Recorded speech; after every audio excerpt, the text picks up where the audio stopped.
Unconventional March favorites.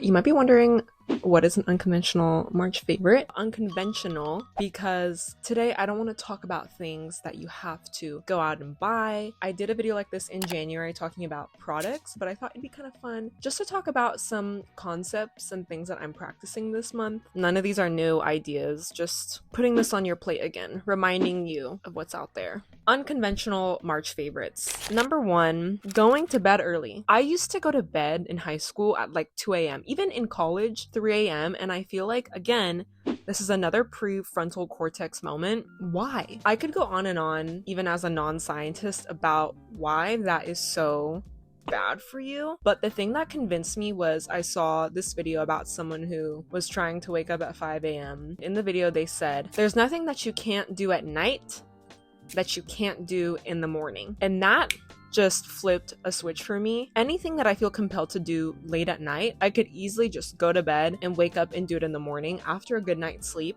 during the quiet hours of the morning, and with just a fresher mind and a little bit more perspective. I think it takes a lot of discipline. I could say like drink a tea, charge your phone outside your room, which I do think is a good idea and I've been practicing this month. Turn all the blue light off. The only thing that's really gonna get you to the point of going to bed early is actually wanting to and just committing to it. It might be a few sleepless nights of laying there twiddling your thumbs. If you need music or some sort of like meditation, I do think that helps, but you just have to commit. If you want to go to bed early, bro, get in your bed and go to sleep. It's kind of like when a baby like doesn't want to take a nap and you can just tell, everyone in the room can tell how fussy and tired they are except like themselves. I feel like that's me. Anything after like 10 p.m, like I could tell myself that I'm wired and I'm able to do this and I work better at night, but my body that's been up for 18 hours is saying otherwise. It's so much of a better quality of sleep, and trust me, the mentality from waking up at 6 a.m, the flex, the confidence booster, it's worth it. Number 2 is selling on Depop.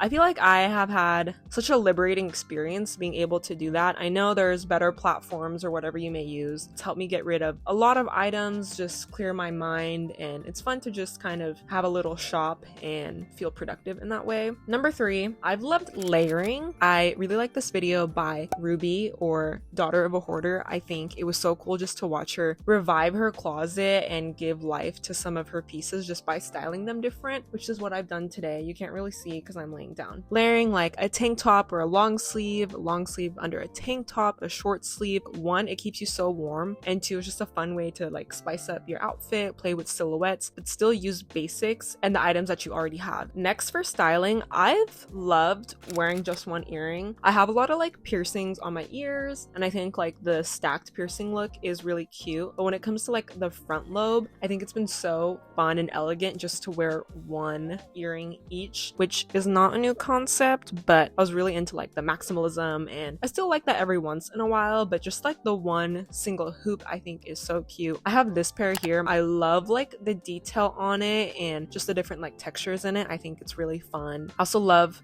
a good silver hoop. I think that is so cute in like different sizes. Such like a fun secret statement. Next is scrapbooking. This is such a cute way to use a lot of items that you already have. I recently had my birthday party and I had all of my friends scrapbook like a fun picture of us together in this little page, and I was able to put it in a photo album. Everything for the scrapbook were items that I already had. Washi tape, stickers, these things that you must have bought when you were younger. I loved all these different pictures, and it's fun to kind of see like how everyone's creativity came together. So I think it'd be really fun if you and your friends host like a scrapbooking night just with items that you already have, cutting out like different magazines, using stickers from like your childhood that you haven't used. I feel like it's just a fun way to be creative and kind of use the things that are already maybe in your drawer. In addition to going to bed early, it's been really beneficial for me to have a morning routine. Every person is different. We all have things to do, and establishing some sort of mini routine, some sort of consistency in your day is such a big game changer. I kind of need to do the same things every single day in the same order because it kind of helps create an automation in my mind and relieves decision fatigue. So every day I wake up, go to the bathroom, brush my teeth, go in the kitchen, start making my breakfast, start making a coffee, drink water. Then I come back to my room, finish whatever I'm eating or drinking, journal, reflecting. That's when I start getting ready for my workout, do my workout, and then I come back and I shower. Having that consistency every single morning actually helps me look forward to waking up because these are all just a bunch of things that I enjoy doing at a consistent time. And especially if you have a goal of journaling or a goal of working out, it creates a specific time slot for you to be able to do those things. So I think a lot of people feel like, oh, I don't know when to work out, I don't know when to do this, I feel like I always run out of time. If you create like a dedicated morning routine that includes some of those things, even if it's just like 15 minutes of movement, going on a walk, a morning routine allows those things to actually get done. And I feel like this isn't like 2015 YouTube, like my back to school morning routine. Like, just develop something that works for you. If it's literally just getting out of bed, getting a coffee, and then getting ready for work, that's still a routine. That's still something that you do in the morning. It doesn't have to be this like super anally productive list of a bunch of things, but as long as there's like some sort of consistency and something that your mind can expect, that is a form of self-care. Speaking of going on a walk, it is my goal to have some sort of movement every single day. I try to do a very specific like workout, run, cardio, gym at least like 3 to 4 times a week. I'm still working on it. It's just to ensure my consistency and create that habit for myself. But what makes it a lot easier is incorporating on the days that I'm not working out some sort of activity that I can expect for myself, whether that's 10-minute stretch on a YouTube video or even just walking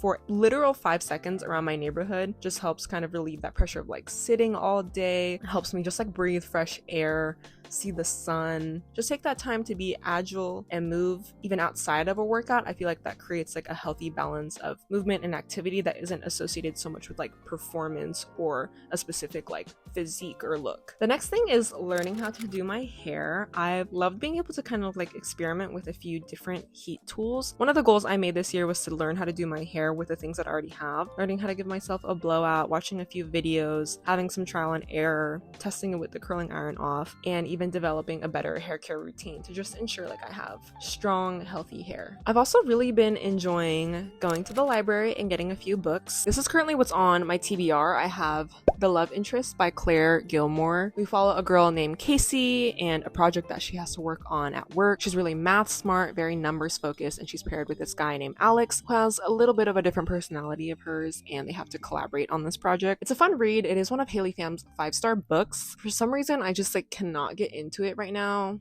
As you can see in this bookmark, I've had it for like over a month and I am determined to finish it because I did get it from the library, so I want to be able to finish it before I give it back. I don't know if I'm just not into reading right now and this book is just a victim of that, or if I'm not into the love story. Hopefully by the end of this video I can update you and let you know if I've finished this book or not. This book is still on my TBR. This is Better Than the Movies by Lynn Painter, also I believe one of Haley Pham's 5-star books. My friend let me borrow this book, so I have eons of time to finish it. Apparently this is really good. The storyline is cute, it's fun, so I kind of want to start reading this instead of Love Interest. We'll see. This March I also finished 3 books, maybe, one of them being an audiobook. I'm not gonna lie, the audiobook was a little bit challenging for me to read. I don't know if it was like the voice of like the characters and their different personalities, but I did want to give myself a pat on the back for trying something new. I just want to talk about some creators that I've been really into. So starting with some YouTubers that I really like and have inspired me during my content creation journey. I've really been loving Martha Walsh. She is a British content creator and she's really into the running scene, gym scene, but she also does a lot of lifestyle content. I love her content because I feel like she's really real, honest. Her videos are very to the point, simple, consistent, and I feel like she is just down to earth. Love her, and she's really inspiring. Next is Susie Lola, and I mentioned her friend Ruby, daughter of a hoarder. I love their content for fashion. They have such great taste, know a lot of different small brands and where to shop.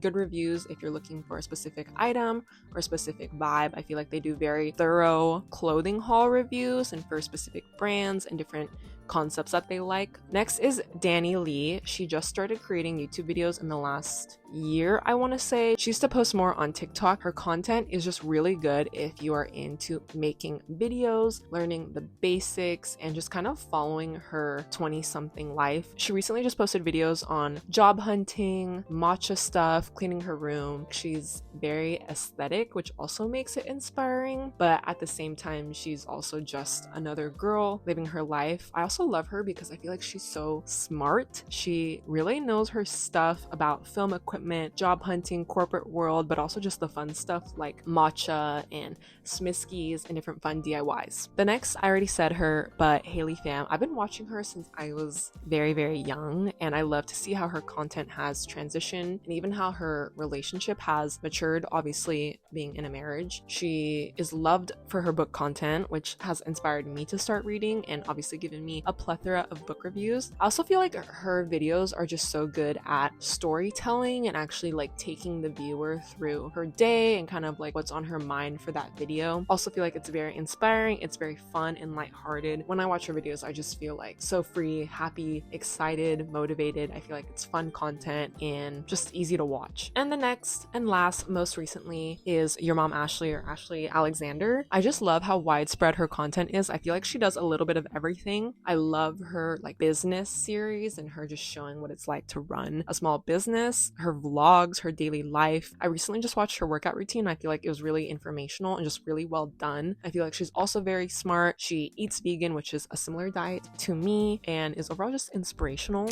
If you enjoyed this and want to share some of your March favorites, please let me know. Feel free to subscribe, and I'll see you in the next video.